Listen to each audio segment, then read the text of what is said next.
Och frälse är ju ett axter ett eller visst godtag kvar ganska tjåskaparfolkene halda att det nationella frälse är största tydning. Här kan man säga för oss som ju bitcha röntgenvärde och man kallar det en materialistiska ideologi. Och det snurrar ju det betyder bara att det är materiella, det är rydgedöme till pengarna som är styra frälsen av människor. Eller ofrälsen. Och de som äger pengarna, de som äger vald. Och då är det tydningen av människorna eisne får lot och i rydgedöme som är. Och då är ett helt grundläggande och i åkara tankar det är att fortfarande frälse skapar satt lösfrälse. Det är att du kan försynja tär och tøynum, och man ska kvar du är så löjnum. Det skapar satt lösfrälse. Och så inte kan det så är du bunden så är du trackar. Och då är frälse från fatat och kovan helt essentiellt. Att du ska inte vara i hånden av någon, du ska inte vara i rumman av någon, du ska inte vara kovaver. Du ska täva fortfarande frälse. Och det gör att vi eisen har en där som nämnde vatten och jag med. Att vi eisen skulle ha frälse till att männa och våra utborna evner. Öll människor har okkurs potential som vi tar rätt forskning kan männas, kan blå och det ska det släppa. Och öll kunde okkurs och öll do okkurs.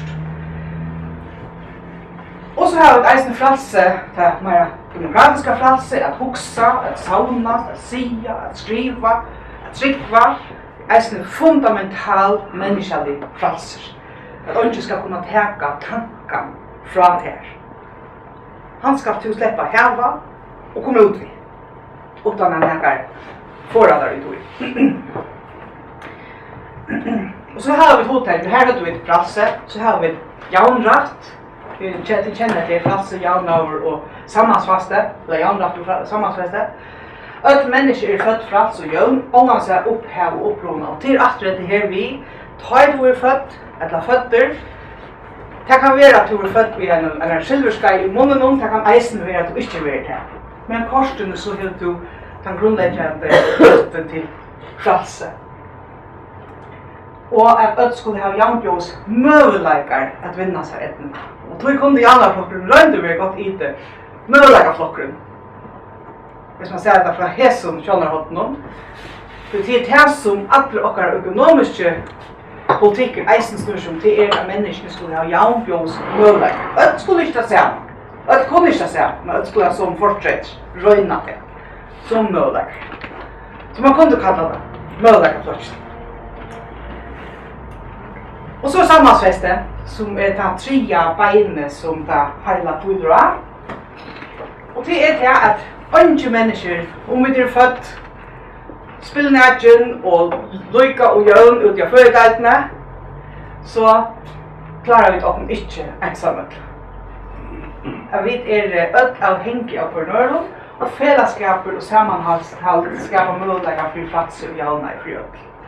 Man kunde tidigare debatten fram att du sagt är det här som vi vill ge oss en vatten och väckegave en framtid som är fär ut och en marsk och bergast mot att nivån som du är samma människa vid eller fär ut och hjälpa för nörd.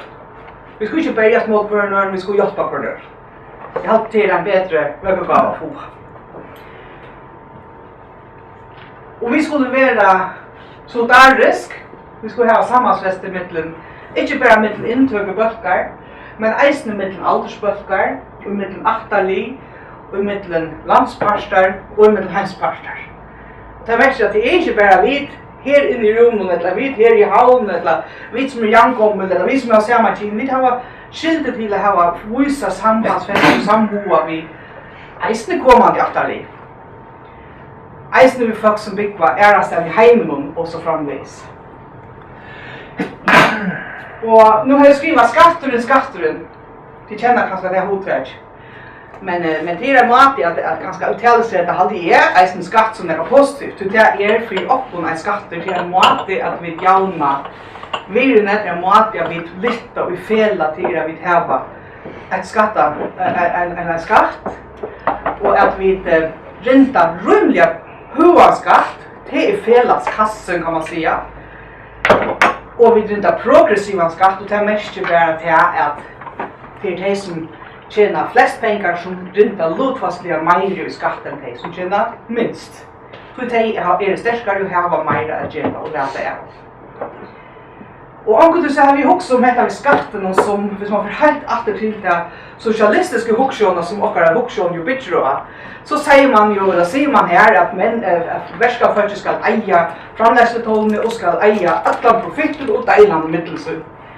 Och lutsen till kan man säga att hesen skatteren det är att han profiteren som är skapter av tog som vi virka, han får vi ju som lön, men vi rent eisne heltna av det nästan in en fredagskassa.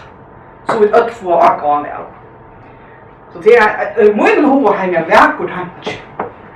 Men det kräver så att jag vill ha arbetarfotla politiker här. Jag vill ha upplyst folk som har allit av systemen och inte stjäla pengarna ur korrupter. Och nekva era forskning skulle vara stiga för att folk vilja renta så mycket skatt som man ger till här i Norrland. Det kommer jag närmare in. Ett huvudtag som vi inte brukar till att ta vid snabba av lustlägena. Och det här som Janna också snurrsnått om, det är det att vi är ett bära människa. Och inte fullkommen. Och vi säger inte att vi skulle ut av krutjast målprenör eller bergast målprenör, vi hjälper prenör. Och ta märker eisne. Att ta vid snabba, ta vi komma fyra lushämtning. Vi missar arbete eller vi missar förlägga om vi blir sjuk eller vad det ska vara. Vi kommer fyra lushämtning som tärnar oss. Så är fällskapen här loft också. Och vi skulle gärna ha en chans, och vi skulle gärna ha en chans att träda. Och eisne en att träda. Och vi förstår det självforskilt, hvis folk kanske dräcka för ett eller det ger och som kanske inte är så gott för dem. Men likaväl har vi inte råd som fällskap till att lära bara folk lite. Här skulle vi inte löjva och för när vi skulle se att har vi snabba så är vi till fyrkvarna. Att ha rätt och att ha uppe på en chans att träda. Och så dammar man så väl att det är sloganen som omkring samman är stostärsk. Det är som fackfällen jag ofta har brukt det. Det är här vi att vi konstitligt ligger till att det är samman vi gör. Och vidare fel.